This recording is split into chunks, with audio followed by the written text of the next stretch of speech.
Bonjour à tous, vous êtes sur CCTV français, c'est votre journal en direct de Beijing. Évoquons tout d'abord la péninsule coréenne. L'agence de presse sud-coréenne Yonhap fait savoir que la République populaire démocratique de Corée a formé un nouveau corps d'armée. Son rôle est de déployer l'unité mobile du missile balistique intercontinental KN-08.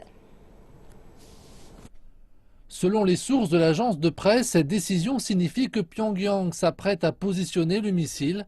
Des responsables américains affirment que le système du missile est opérationnel et serait capable de frapper la plupart des États américains.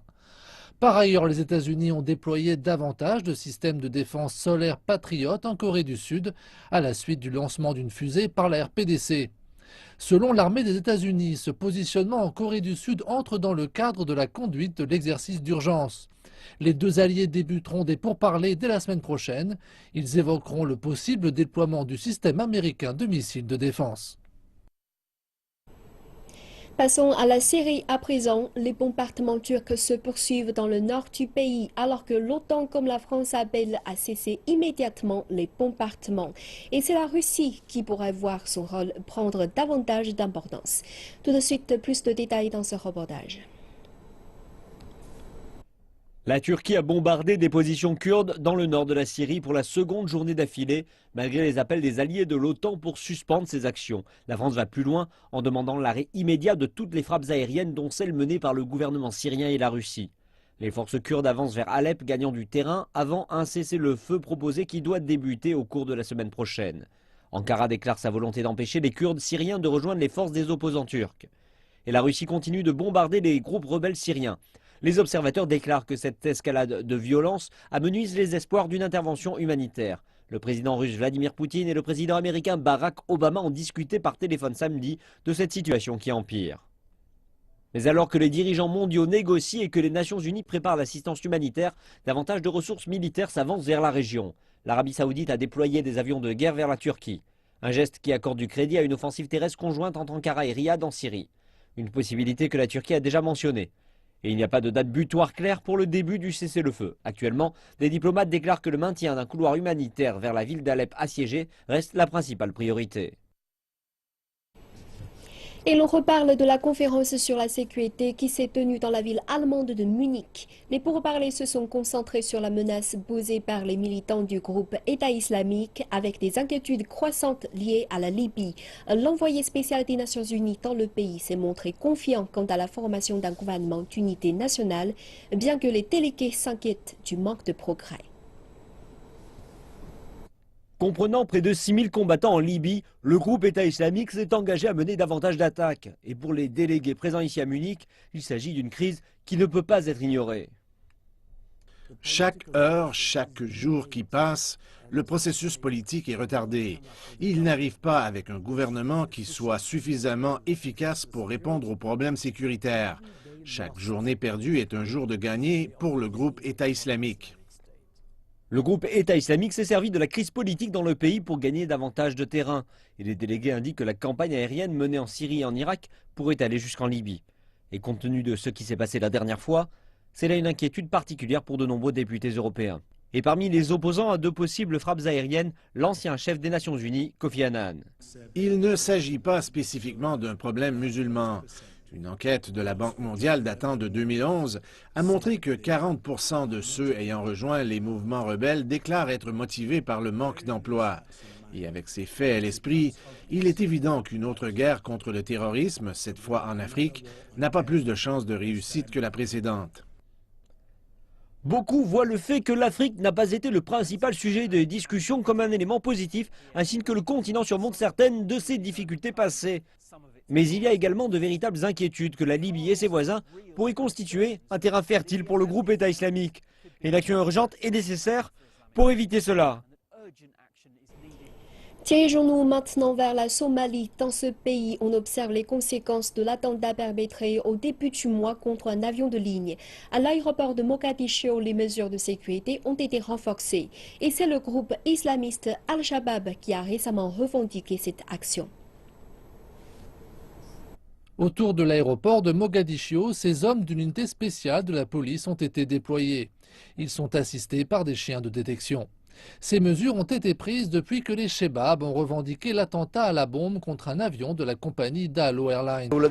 En tant que force de police en charge de la sûreté de l'aéroport de Mogadiscio, nous souhaitons en modifier la sécurité. Nous sommes ici pour assurer au public et à toute personne désirant prendre l'avion dans cet aéroport que nous en avons amélioré la sécurité. Nous avons déployé une unité spéciale de la police qui contrôlera la sécurité. L'attentat n'a pas manqué de remettre en question les moyens sécuritaires mis en place dans l'aéroport.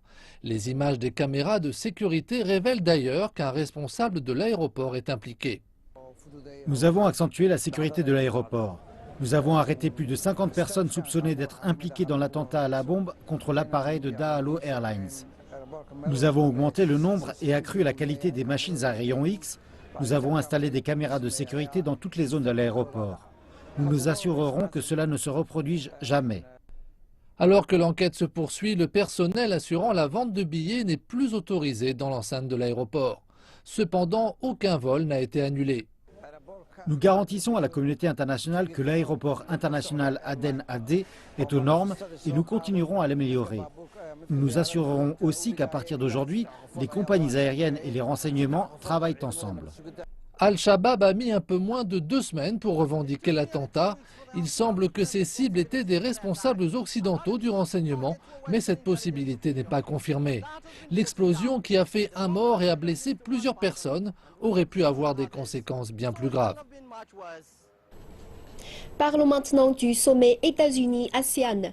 Un des objectifs de ce sommet est de rassurer les nations pacifiques que la stratégie du pivot pacifique de Washington survivra au départ de Barack Obama à la Maison-Blanche. En tant que président, j'ai par conséquent une décision délibérée et stratégique. C'était une promesse de 2011, de faire pivoter la politique étrangère des États-Unis vers le Pacifique. Le pivot asiatique ou le rééquilibrage de l'Asie. À l'époque, l'économie américaine se remettait encore. Le PIB de la Chine était aux alentours de 9,2%. 5 ans plus tard, alors que le premier président s'autoproclamant du Pacifique donnait son ultime discours sur l'état de l'Union, les militaires américains sont retournés en Irak, demeurent en Afghanistan et les diplomates états-uniens sont préoccupés par les situations en Iran et en Syrie. Il n'y a vraiment pas le sentiment que c'était une idée pleinement formée au commencement. Cela ressemblait davantage de ce côté-ci en Europe à cette sorte de mentalité de la guerre froide selon laquelle si nous ne comprenons pas ou nous n'aimons pas quelque chose ou la percevons comme une menace, nous l'encerclons. Mais le président américain Barack Obama et ses diplomates ont accru leur présence aux réunions régionales comme le sommet d'Asie orientale, l'APEC et le sommet États-Unis-ASEAN. La moitié des 2500 Marines américains a été déployée à Darwin, en Australie. Et l'accord sur un partenariat commercial transpacifique, impliquant un certain nombre de nations asiatiques, a été conclu l'an dernier. Je pense donc que la région ressent plus la présence militaire américaine qu'avant le lancement de la stratégie. Et pour les sociétés américaines qui opèrent dans la région, cette présence accrue s'est traduite en profit. Le gouvernement américain peut vraiment préconiser et mieux placer des compagnies américaines pour qu'elles soient capables d'avoir une chance raisonnable. Mais M. Massikour dit qu'en Asie du Sud-Est, les nations sont toujours en train d'évaluer les progrès de la stratégie. Les pays de la région se demandent toujours quel est le résultat véritable de cette stratégie. Sur le plan symbolique, il y a eu des progrès à travers la présence américaine aux réunions de la région. Mais en réalité, qu'avez-vous effectivement accompli? Une autre question que les nations du Sud-Est asiatique vont poser lors du sommet États-Unis-ASEAN est la suivante. L'engagement des États-Unis dans la région se poursuivra-t-il avec le prochain président des États-Unis? Les représentants de la Maison-Blanche disent que le nouveau partenariat stratégique États-Unis-ASEAN fait partie d'un système qui survivra à la présidence d'Obama. Et nous passons à la seconde partie de cette édition. C'est le volet Aujourd'hui la Chine, présenté par Jonathan Messina. Bonjour Jonathan. Bonjour Georgette. Quel est le premier sujet à développer dans cette partie? Je vous propose aujourd'hui de commencer par faire le point sur les récents mouvements de protestation qui ont lieu à Hong Kong. À Hong Kong, des groupes de citoyens ont envahi les rues pour dénoncer les émeutes qui ont eu lieu pendant le festival du printemps dans le quartier de Mong Kok. Les Hongkongais qui participaient au dernier regroupement ont apporté leur soutien aux forces de police.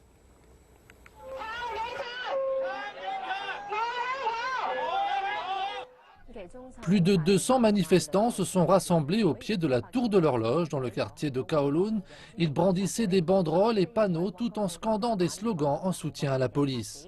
Ce défilé pacifique était conduit par un groupe s'étant baptisé l'Alliance en soutien à nos forces de police.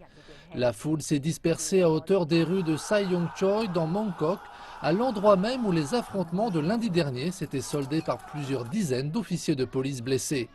Des participants ont déclaré que cette action violente représente un grand danger pour le secteur touristique dans la région.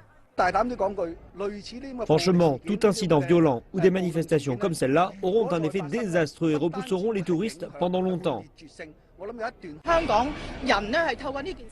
Après cet incident, tous les habitants de Hong Kong devraient procéder à un examen de conscience, car il faut être deux pour danser le tango. Comme on peut tous le voir, le gouvernement doit trouver les façons de gérer la colère de notre jeunesse. Après les arrestations des émeutiers, il nous faut faire pression et exprimer clairement ce qu'elle souhaite et sa motivation pour participer à de tels regroupements. Et le chef de l'exécutif de Hong Kong, Leung Chun-ying, a déclaré que les émeutiers du district de Mong Kok ne représentaient qu'une très petite partie de la société hongkongaise.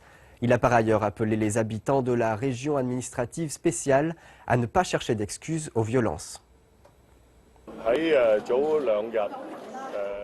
Parmi les personnes qui ont été arrêtées par les forces de police, on constate que la très grande majorité d'entre eux sont des chômeurs, et non des lycéens ou des étudiants comme on l'a dit. Et je rappelle que la plupart d'entre eux appartiennent à des groupes politiques radicaux. Je rappelle par ailleurs que les revendications politiques violentes des émeutiers ne sont pas représentatives de la majorité sociale. Le gouvernement appelle tous les habitants, et en particulier les partis politiques, à ne pas chercher d'excuses ou des raisons expliquant les revendications faites par la violence. Il ne faut en aucun cas blanchir les émeutiers.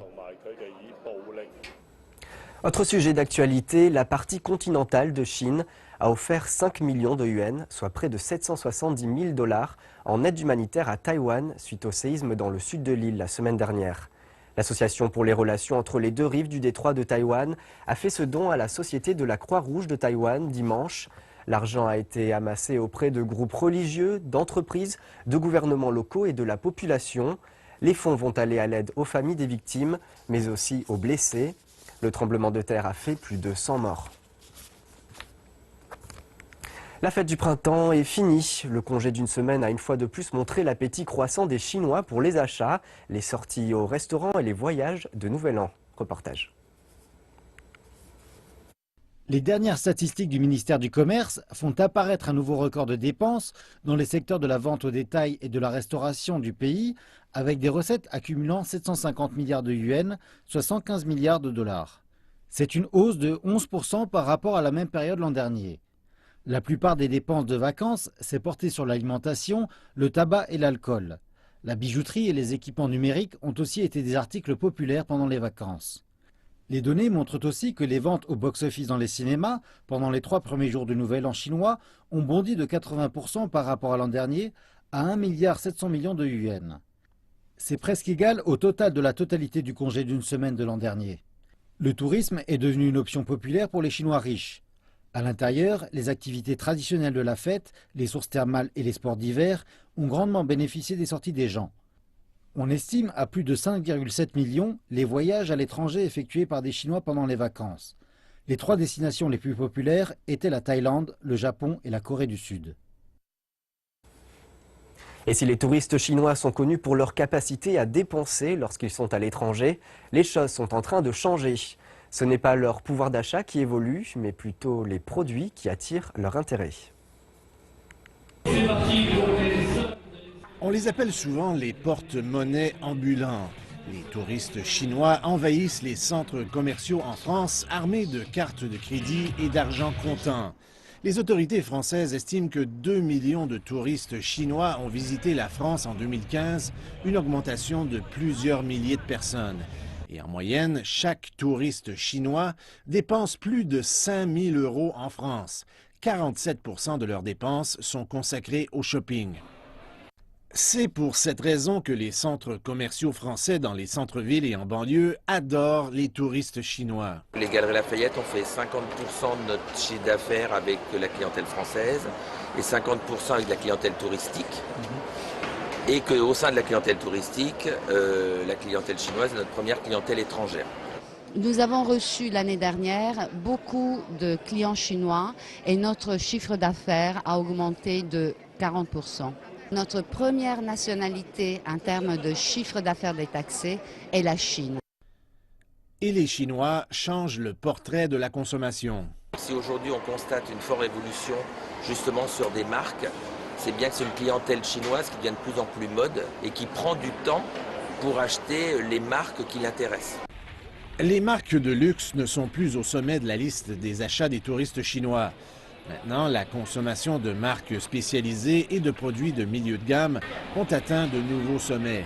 Les dépenses lors des achats en magasin, en comparaison à celles pour le logement et la nourriture, sont en baisse. Je pense que c'est parce que les touristes chinois sont de plus en plus rationnels en matière d'achat.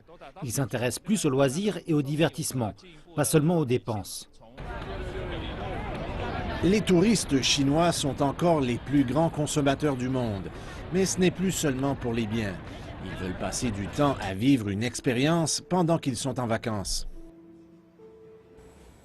Et après la France, partons aux États-Unis. Dans la ville de New York, des milliers de personnes ont bravé les températures glaciales pour participer à la parade du Nouvel An chinois qui a traversé le quartier historique de Chinatown à Manhattan. La parade de cette année célébrait l'année du singe. Les centaines d'interprètes présents ont reflété les cultures chinoises et américaines. L'année du singe commence dans un style très sonore dans la ville de New York. Et les températures ont pu être des plus basses, mais cela n'a pas empêché des milliers de courageux de rejoindre Chinatown pour apprécier le spectacle haut en couleurs, tant pour les habitués que pour les nouveaux venus. Je viens chaque année pour voir la parade. J'adore, j'apprécie énormément, c'est ma culture. Rencontrer de nouvelles personnes, des visages heureux, c'est ce que j'aime. Nous tentons d'élargir nos horizons et donc nous voulions nous rapprocher davantage de cette culture pour mieux la comprendre. Nous tentons d'élargir nos horizons et donc nous voulions nous approcher davantage de cette culture pour mieux la comprendre. Avec plus de 70 groupes participants et 20 chars différents, la parade vise à offrir un mélange des héritages chinois et américains, dont des véhicules de sport et autres danses du dragon, allant des uniformes de la police de New York aux femmes faisant tourner leurs éventails.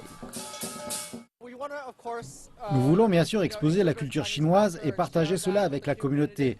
Donc nous voulons que toutes les personnes impliquées puissent prendre du bon temps. Le Nouvel An chinois n'est pas quelque chose destiné uniquement aux Chinois. C'est quelque chose pour que tout le monde célèbre et apprécie. En général, les gens qui sont nés durant l'année du singe sont curieux, un peu aventureux.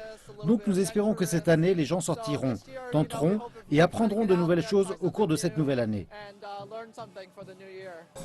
Et ce qui rend la parade de 2016 si spéciale pour les gens ici à Chinatown, et que c'est la première fois que les écoles publiques de New York sont fermées durant les vacances de la nouvelle année lunaire.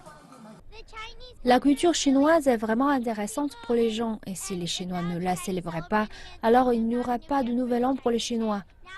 Et maintenant, il y a un festival culturel pour nous et nous sommes capables de le célébrer avec les membres de notre famille. La parade de la Saint-Valentin n'est pas le seul événement à New York qui honore les vacances du calendrier lunaire. Il y a également la cérémonie des traditionnels pétards. Le week-end dernier s'est déroulé un splendide spectacle de feux d'artifice au-dessus de la rivière Hudson, garantissant un démarrage en grande pompe de l'année du singe.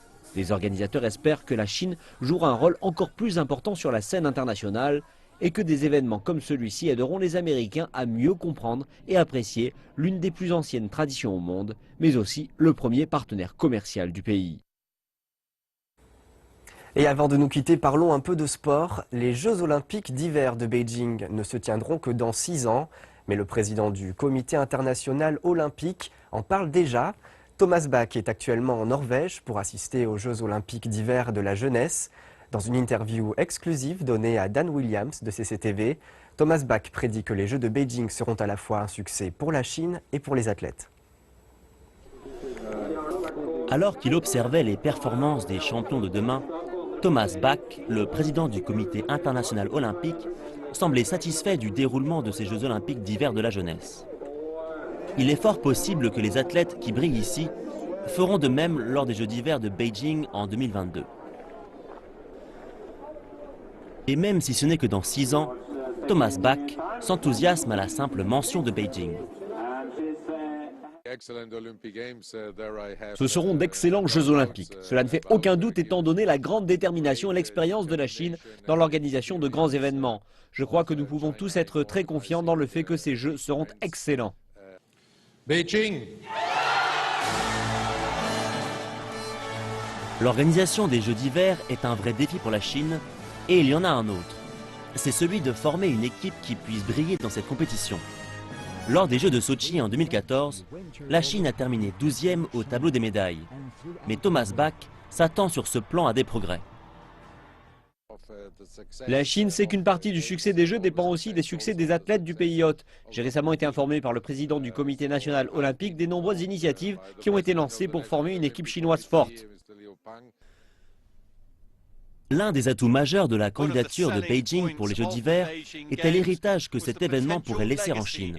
On estime que 300 millions de personnes pourraient se mettre au sport d'hiver suite à l'obtention des Jeux par la Chine. Monsieur Bach pense que ce processus de démocratisation des sports d'hiver est en cours. Nous pouvons voir les premiers effets depuis la sélection de Beijing. On assiste déjà à un intérêt croissant pour les sports d'hiver, et ce dans toute la Chine, pas seulement à Beijing. Je pense que cela va se poursuivre et même s'accélérer au fur et à mesure que nous nous rapprocherons des Jeux d'hiver. Bien que l'attention de Thomas Bach soit actuellement concentrée sur Lillehammer et ses Jeux de la jeunesse, il pense déjà à Beijing, qui deviendra en 2022 la première ville dans l'histoire des Jeux à avoir accueilli à la fois les Jeux olympiques d'été et ceux d'hiver. Et c'est la fin d'Aujourd'hui la Chine. Retour au plateau principal avec Georgette. Merci Jonathan, et Merci. c'est ainsi que se conclut cette édition. Merci de votre fidélité. À très bientôt sur CCTV Français.